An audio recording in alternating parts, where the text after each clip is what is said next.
आणि आता ब्रेक नंतर बिहारमधून एक महत्त्वाची बातमी। बिहारमध्ये विधानसभा निवडणुकीच्या पहिल्या टप्प्यानंतर रस्त्यावर व्हीव्हीपॅट स्लिप सापडल्याचा गंभीर प्रकार समोर आला। समस्तीपूरमध्ये व्हीव्हीपॅट स्लिप सापडल्यात आणि हा सगळा प्रकार समोर आल्यानंतर आता राष्ट्रीय जनता दलाकडून निवडणूक प्रक्रियेच्या पारदर्शकतेवर आणि निवडणूक आयोगाच्या विश्वासार्हतेवर प्रश्नचिन्ह निर्माण करण्यात आले।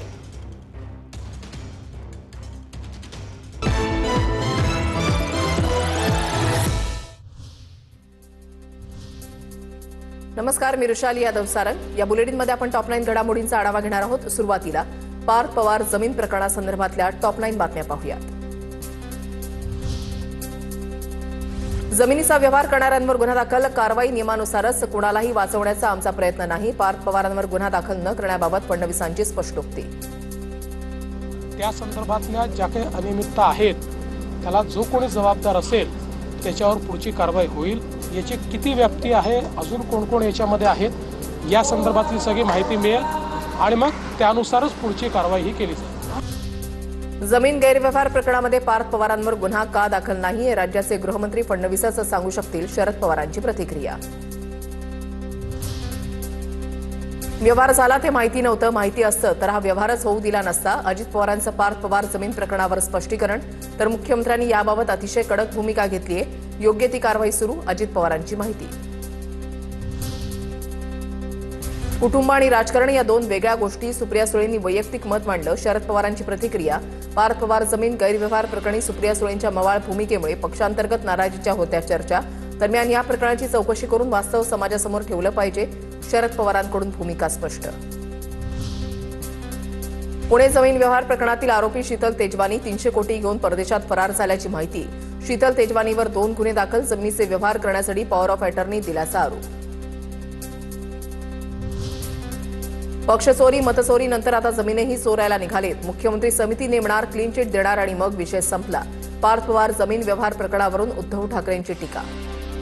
आपला पक्ष तर चोरलाच, मत तर चोरलीच, आता जमीन पण चोरायला लागली। आणि पहिल्याच दिवशी मला पत्रकारांनी विचारलं, काही जणांनी विचारलं, तुमची प्रतिक्रिया काय?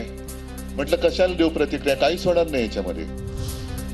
व्यवहार झालाच नाही, अजित पवारांचं वक्तव्य म्हणजे joke of the day. Thackeray गटाचे नेते अंबादास दानवेंचं ट्विट, संघाच्या मुशीमध्ये तयार झालेल्या नेत्यानं भ्रष्टाचाराला दिलेला राजाश्रय म्हणावा लागेल, दानवेंचा मुख्यमंत्र्यांवर निशाणा। जैन बोर्डिंग आणि पार्थ पवार प्रकरण सारखंच, दोन्ही प्रकरणांची ईडीमार्फत चौकशी व्हावी, धंगेकरांची मागणी, तर पार्थ पवार चुकले, कारवाई झाली पाहिजे असंही वक्तव्य। पण तो चूक झाली, त्याला शेवटी त्यांना असं चोरी करायची आणि दुसऱ्या दिवशी माझं नाही ना, मी चोरी झाला पैसे, असं ना, त्याच्यावर ऍक्शन झाली पाहिजे, सगळ्यांवर झाली पाहिजे। कोरेगाव पार्कमधील जमीन व्यवहार रद्द करण्यासाठी अमेडिया कंपनीचा अर्ज, दंडासह मुद्रांक शुल्काचे 42 कोटी भरा, मगच व्यवहार रद्द होणार, महसूल विभागाकडून स्पष्ट। आता पाहूया टॉप 9 मोठ्या राजकीय बातम्या। मनसेला सोबत घेण्याबाबत काँग्रेसनं टोकाची भूमिका घेऊ नये, शरद पवारांची प्रतिक्रिया, तर मनसेला सोबत घेण्याबाबत मवियामध्ये एकत्र बसून चर्चा करू असंही केलं स्पष्ट। मीरा भाईंदरमधील 200 कोटींची जागा सरनाईकांनी 3 कोटीमध्ये लाटली, विजय वडेट्टीवारांचे मंत्री प्रताप सरनाईकांवर गंभीर आरोप। मंत्री सरनाईकने स्वतःच्या एज्युकेशन संस्थेला मीरा भाईंदरमधील प्राईम लँड 4 एकर ज्याची किंमत 200 कोटी रुपये आहे, मार्केट व्हॅल्यू 3 कोटी रुपयामध्ये घेतली। मंत्र्यांवर आरोप होतच असतात, वडेट्टीवारांनी कागदोपत्री पुरावे दाखवावेत, 200 कोटींची माझी प्रॉपर्टी कुठे हे मी सुद्धा शोधतोय, वडेट्टीवारांच्या आरोपांवर सरनाईकांचं उत्तर। मी सुद्धा काल त्यांनी आरोप केल्यानंतर शोधतोय की बाबा अशी माझी जमीन कुठे 200 कोटीची। ते एखाद्या मंत्र्यावर आरोप करत असताना काहीतरी पुरावे आपल्याकडे असणं गरजेचं आहे, ते पुरावे जर त्यांनी मला दिले तर निश्चितपणे त्यावर मी माझी प्रतिक्रिया व्यक्त करेन।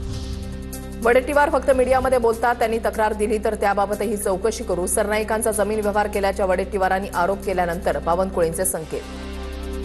त्यांनी जर मला काही तक्रार दिली वडेट्टीवारजींनी, केवळ हे लोक मीडियात बोलतात, प्रश्न आहे की तक्रार दिली पाहिजे ना। सुमोठो मीडियाने आम्हाला प्रकरण दिलं, त्यावर आमची चौकशी नेमली, आम्हाला ते आढळलं, आम्ही कारवाई केली। वडेट्टीवार आज इथे तर उद्या कुठे असतील माहिती नाही, ते मंत्री होण्याकरता मार्ग शोधतायत, स्वतःचं अस्तित्व दाखवण्याकरता ते आरोप करतायत, खासदार नरेश म्हस्केंची टीका। आणि वडेट्टीवारांचं काय तुम्ही घेता हो? आज ते इथे आहेत, उद्या कुठे असतील, भविष्यात कुठे असतील ते मार्ग शोधतायत मंत्री होण्यासाठी. त्याकरता स्वतःचं अस्तित्व दाखवण्याकरता अशा पद्धतीने आरोप करतायत. त्याकडे लक्ष देण्याची गरज नाही. खासदार संजय राऊत यांच्या प्रकृतीमध्ये सुधारणा. संजय राऊतांवर मुलुंडच्या फोर्टिस रुग्णालयामध्ये उपचार सुरू. उद्या संजय राऊतांना डिस्चार्ज मिळणार असल्याची माहिती. उद्धव ठाकरेंच्या मराठवाडा दौऱ्याची सांगता. कर्जमुक्ती मिळेपर्यंत महायुतीला वोटबंदी करा. परभणीमधून उद्धव ठाकरेंचं शेतकऱ्यांना आवाहन. मग जोपर्यंत तुमची कर्जमुक्ती होत नाही, विम्याचे पैसे मिळत नाही, हेक्टरी 50,000 रुपये मिळत नाही, भाजप आणि त्यांच्या कुबड्यांना वोटबंदी म्हणजे मतबंदी करा. तर आणि तरच हे सरकार वटणे होते.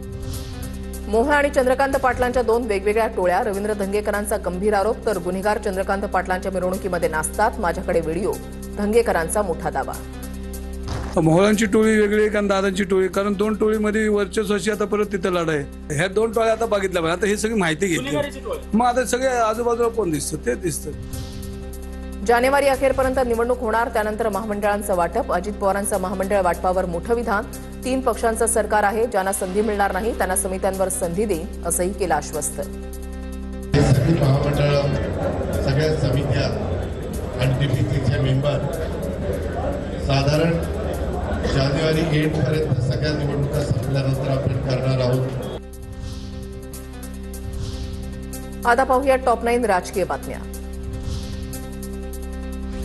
स्थानिक स्वराज्य संस्थेच्या निवडणुकीमध्ये युती किंवा आघाडीबाबत काँग्रेस बुधवारी निर्णय घेणार. 12 तारखेला महाराष्ट्र काँग्रेसची पार्लमेंटरी बोर्डची बैठक. सर्व जिल्हाध्यक्षांसोबत चर्चा केल्यानंतर राज्यातील प्रमुख नेत्यांसोबत चर्चा करून निर्णय होणार. धनंजय मुंडेंसोबतचे कार्यकर्ता कांचनचे फोटो सोशल मीडियावर व्हायरल. मुंडेंनी हत्येचा कट रचल्याचा आरोप करताना मनोज सरांगे यांनी पत्रकार परिषदेमध्ये घेतलं होतं कांचनचं नाव. कांचन दोन्ही आरोपींना घेऊन धनंजय मुंडेंकडे गेल्याचा सरांगेंचा आरोप. कांचन उर्फ कल्पेश साळवेचा मुंडेंसोबत बोलतानाचा व्हिडिओही समोर.